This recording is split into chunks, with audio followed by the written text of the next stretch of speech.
was going to say, you've done a bit of hosting now. Is that something you think about doing more of in the future?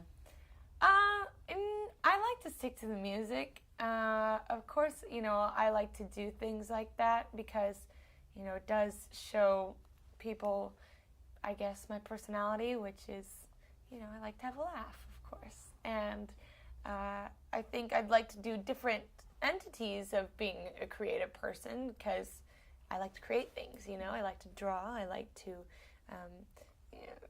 create stories and write songs and things like that. So in the future, I'll try out different things, but the core of it will always be my music because that, of course, makes me the most happy. Now, we talk about the costume changes there, and every girl's nightmare wardrobe malfunction happened to you last week. Oh, where my thing came off? Yeah, it's funny, they said that they saw my boob, and I looked at it and I was like, it's not my tit. Because if I were going to show you my boob, I'd probably want to get paid for it.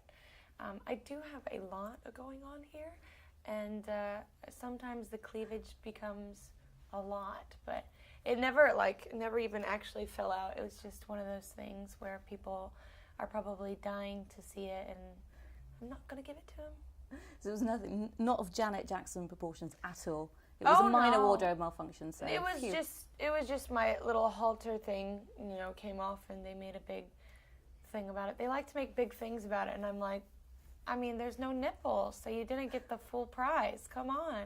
Get over it. Get over it. I'll show you one day. No, I won't.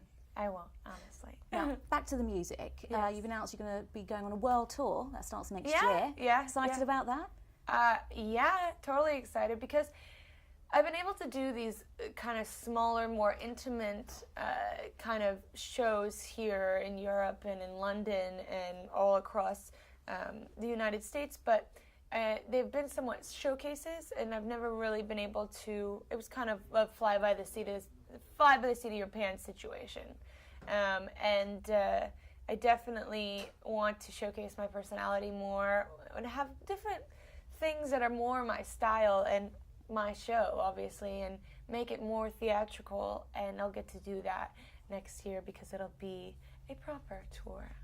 As you say, very theatrical, and it shows in your videos as well. Now, Yeah. hot and cold, you're all you. decked up in a wedding dress. Is that reflective of real life, how you're feeling at the moment? Wedding bells? Oh, goodness, gosh, no. I don't even schedule lunchtime anymore. I don't know if I could schedule a wedding.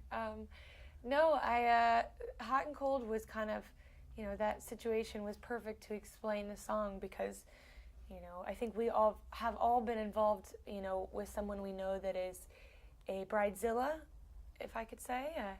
Back in the States, we have this common occurrence called bridezilla.